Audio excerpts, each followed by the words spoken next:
All right, we'll begin with Georgia. We'll ask Coach Smart to make an opening comment, and then we will take questions for both Coach. We've got Jake Fromm and J.R. Reed with us as well. Coach? Yeah, I want to thank the SEC and really our fan base. I always start that way because what an incredible atmosphere. I always say that about this venue. It's awesome to play in. The crowd is incredible. I thought it was more Georgia, at least for the first half, than it was LSU, and they were impactful. Unfortunately, we just couldn't make enough plays tonight. I give LSU a ton of credit. That is a really good football team, and we knew that coming in. We were going to have to play well. We were going to have to make some explosive plays. We were unable to do that. I am very proud of the way our players compete, and I am very proud of the leaders on this team who have continued to compete. That's not what we thought was going to happen, and certainly disappointed, but it doesn't take away the fact we've been here 3 straight years, and I'm really proud of this senior class who've led us to a lot of victories. Thank you, Coach. If you have a question, raise your hand. Mariana and Kelly have the microphones, and we'd ask you to give your name and affiliation before your question. Question for Coach or the players? Okay, we'll go up here in the front. Kelly, right here on the end. Jeff Schultz of The Athletic. Kirby, notwithstanding the player losses and injuries that you had this year, what is this game, and it was sort of a microcosm of the season, what does it tell you in terms of offensive philosophy and whether you have to go in a different direction after this season? Be honest with you, I thought that we didn't come out with a mentality of running the ball down your throat today. If you thought that we tried to do that, that probably wasn't a good view on the game. We thought we had to score points to win the game, and you have an offense that's built around the players you have. So you take the players you have and you use their strengths. Well, with the players we have certain strengths. We usually have good pass protection. We have a good offensive line. We got good backs, but our ability to run the ball has not been consistent this year. And people can say, well, Coach Smart wants to play man ball. Coach Smart wants to win. And we threw the ball 42 times. Now, you can say it was because we were behind, but we threw the ball early in the game. And we had some drops. We had some misses. And it's not a matter of what is your offensive philosophy. It is what is the best way to win the game. And I honestly think, Jeff, that's what we're trying to do, Okay, other questions? If you have a question, please raise your hand. Go back over here on the right. Hey, I'm George Henry with the Associated Press. Jake, what was it like being? You talked about this going into the game, having injured receivers, but you lost another one. You're down. You got out. What was that situation like for you, in the first half? Yeah, it's kind of tough on us, but for us, it's next man up mentality. And I think the guys were ready. They understood the plan, and it's just an opportunity for them to go out and make a couple plays.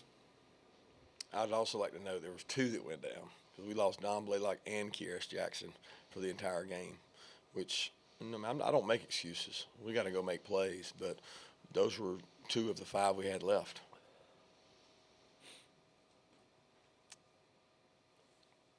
Other questions for Coach and players? Go back up here to the front row. Jake, I just want to be sure because it seemed like nothing really this season offensively was ever fully in sync. You've talked about that after games before the season. Were you fully healthy this season? I know you don't want to use anything as an excuse, but I was just curious. Yeah, I was fully healthy. I went in every single week, 100%, and ready to go and help my team any way I could. Okay, back over here on the second row and then you're out. JR, just going against Joe Burrow, what he was able to do, from your vantage point, what made him be able to be so successful today against you guys? He's just a great athlete, man. We had a lot of plays out there that we were supposed to make, and he just squirms out of it, gets out of it, and makes plays for his team. He did a good job. We had a lot of guys on him. He broke like 3-4 tackles, and he extends a lot of plays.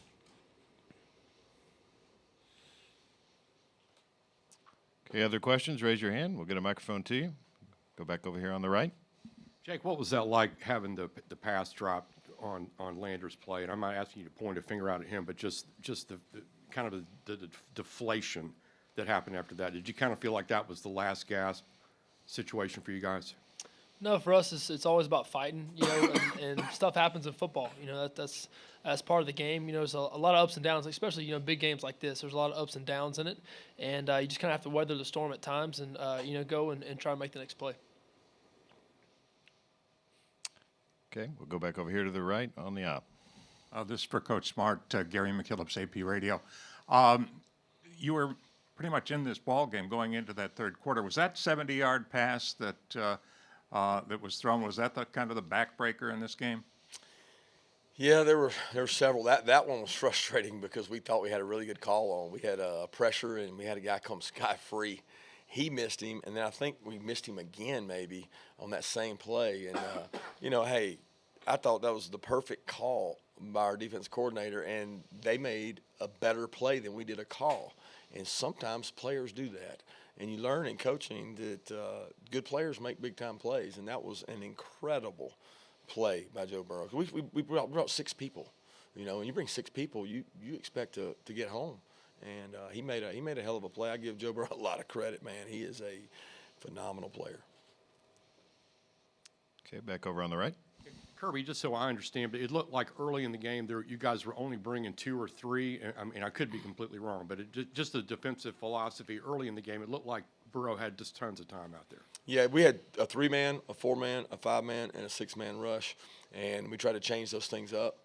You do a lot of studies going into the game of ways to get incompletions because you're basically fighting for incompletions on them, and we got pressure at time. We didn't finish.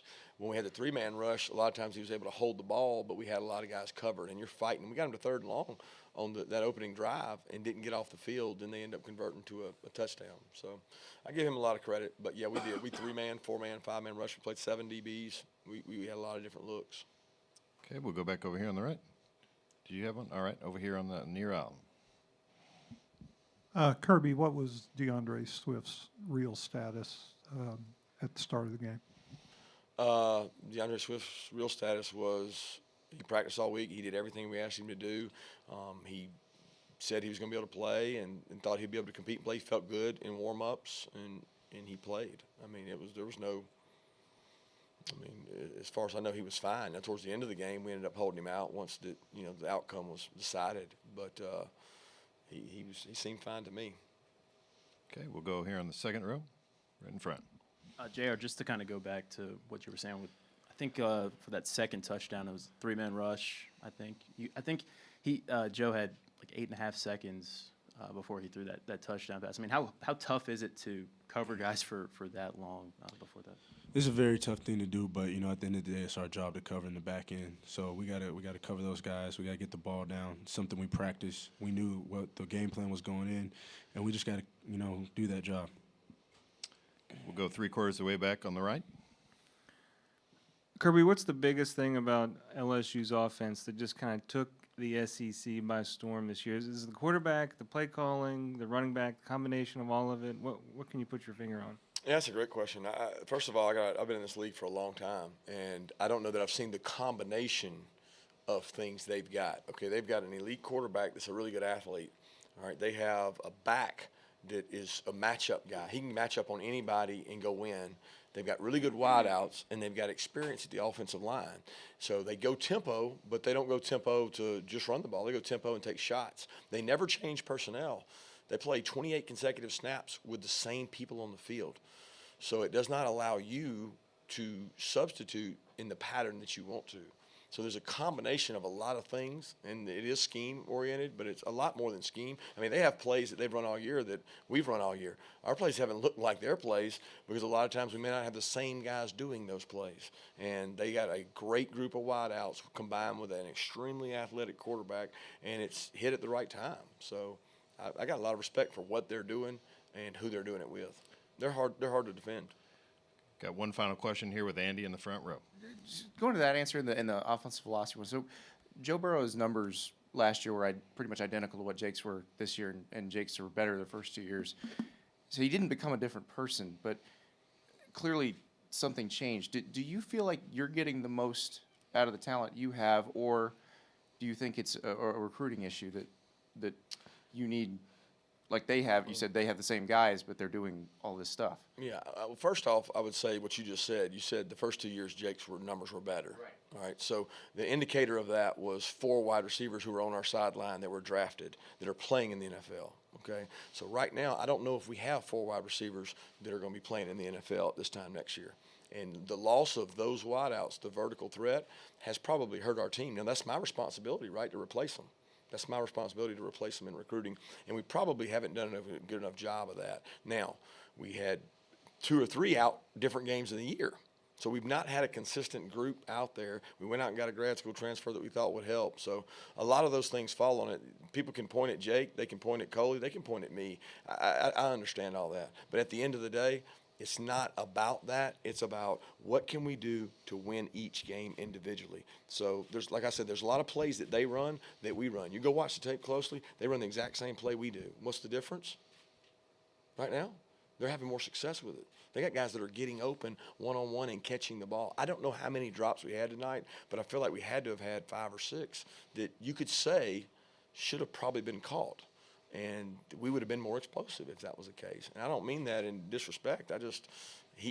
When we had really good wideouts, we were more explosive. And right now, I don't know that we have that. One's on the bench at halftime. I mean, the first half. One is on a wheelchair over there, and then 2 or 3 are in the NFL that came out early. I mean, that's just tough. All right, Coach, Jake, JR, thank you for your time. Thank you, guys.